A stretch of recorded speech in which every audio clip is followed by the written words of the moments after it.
이 전 대표가 나가도 우리 당에서 빠지는 건 3에서 4%포인트 정도일 거다라고 얘기를 했다고 해요. 플러스 될 거라고 봅니다, 장기적으로. 나가면 플러스다. 네. 오. 3에서 4% 플러스 될 거라고 봅니다.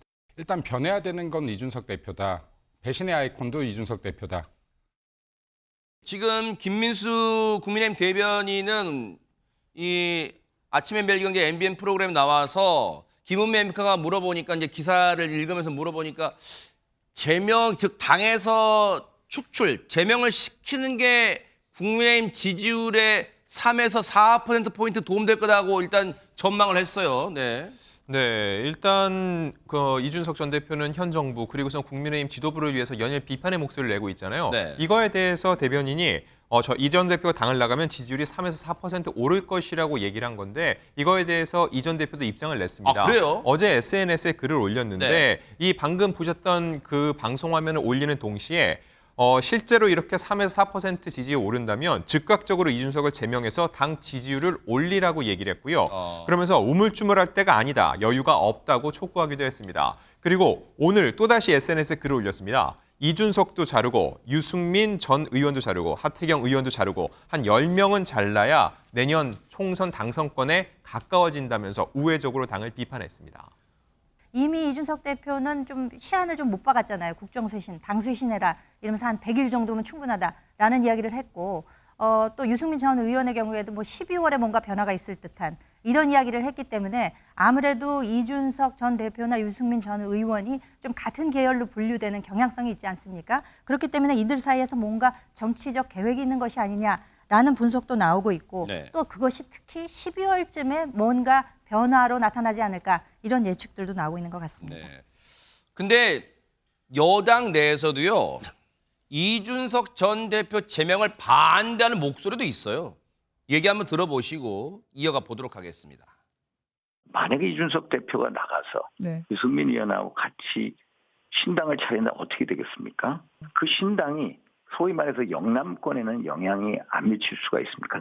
그러나 수도권에서는 엄청난 파괴력을 어떤 파괴력이냐? 우리 국민의힘 후보를 떨어뜨리는 엄청난 파괴력을 가집니다. 수도권 선거라는 게 1000표, 1500표 싸움 아닙니까? 그럼 그 신당발 후보들이 누구 표를 가져갑니까? 우리 표를 더 많이 가져가죠. 이건 완전히 현실적 고민이네요. 표 잠식이 될 거라는 거 아니에요, 장유민 변호사님. 네, 그렇습니다. 유명 컨설턴트도 이렇게 이야기를 하더라고요. 국민의힘에서 이준석 대표가 나가면 3, 4% 오를 것이다라고 말만 하지 말고 이런 부분은 데이터를 갖고 해봐라. 이게 사실상 비난조 아니겠습니까? 왜냐하면 배신의 아이콘, 배신자다라고 이야기를 하지만 사실 이준석 전 대표는 윤석열 정부를 출범시키는데 혁혁한 공을 세운 것도 사실입니다.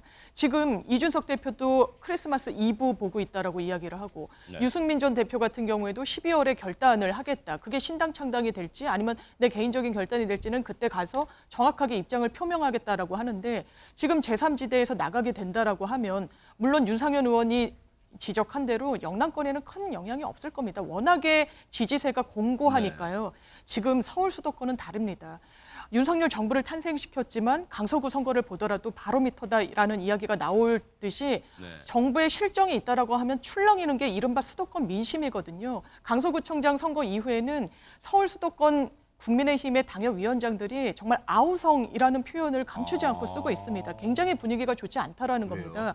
그런 상황에서 이준석 대표는 보수의 쇄신파 이미지가 강한데 바로 당에서 떨어져 나와서 본인의 독자 세력화를 어떻게든 꾸린다라고 하면 그 표를 분명히 가져가는 부분이 있을 겁니다. 그게 민주당 표를 가져갈까요? 국민의힘의 표를 가져갈까요? 아무래도 본인이 원래 적을 두고 있던 국민의힘의 표를 분산시키는 효과가 있지 않겠습니까? 그렇기 때문에 당내에서도 이런 위기감을 당의 원로 격인 윤 의원이 제기하고 있는 것 같습니다.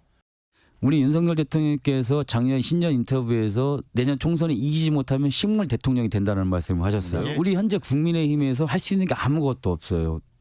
정부 정책에 있어서 우리가 동력을 발사할 수도 없고 도와줄 수도 없고 만약에 지면은 대통령이 3년 동안 아무것도 할 수 없이 그냥 무의미하게 보낼 수밖에 없습니다. 그렇다면은 이준석 대표가 스스로가 탈당하지 않는 이상은 저는 이준석 대표한테 기회를 준다고 좀 판단됩니다. 유승민 전 의원한테도? 그건 모르겠습니다.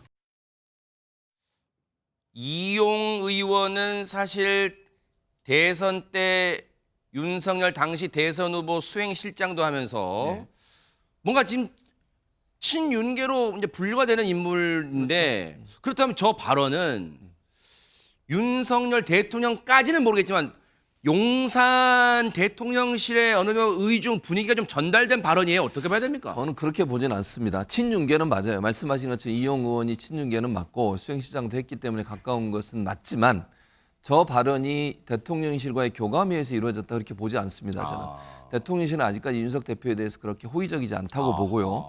공천에 대해서도 저는 그렇게 낙관적이지 않다고 봐요. 이준석 전 대표나 유승민 의원이 공천을 받으려면 네. 당이 주도권을 쥐고 공천을 행사할 수 있어야 돼요. 그게 전제 조건이에요. 당이 만약 주도권을 쥐지 못하고요. 대통령실에서 주도권을 쥐고 공천을 한다. 저는 이준석 대표하고 유승민 전 의원은 공천 안 줄 거라고 생각해요. 왜냐하면 이용 의원도 저 인터뷰에 지금 우리가 얘기한 거 말고 뒷부분에 뭐라고 얘기한 줄 아세요? 이렇게 얘기했어요. 이준석 대표가 대통령이 변해한다고 하는데 이제는 이 대표가 스스로 변해하는 모습을 먼저 보여줘야 한다고 그래요. 이 전제 조건이 깔려 있어요. 비판하지 말라는 거잖아요. 아니 이준석 대표가 그럼 만약에 공천받기 위해서 지금의 입장을 바꿔가지고 대통령을 칭찬하고 대통령이 잘하고 있다고 얘기하고 이럴 수 있겠어요? 그래가지고 본인이 살아남을 수 있겠습니까? 저는 아니라고 봅니다. 이준석 전 대표는 그 태도를 바꾸지 않을 거예요, 절대로. 할 수 없는 일을 하라고 요청하는 거 뭐겠어요. 그리고 만약에 이런 상태로 이준석 대표가 얘기하는 거 전혀 얘기하지 않고 대통령실이 잘한다고 계속 칭찬만 하는 그런 국민의힘으로 과연 총선에서 이길 수 있겠어요?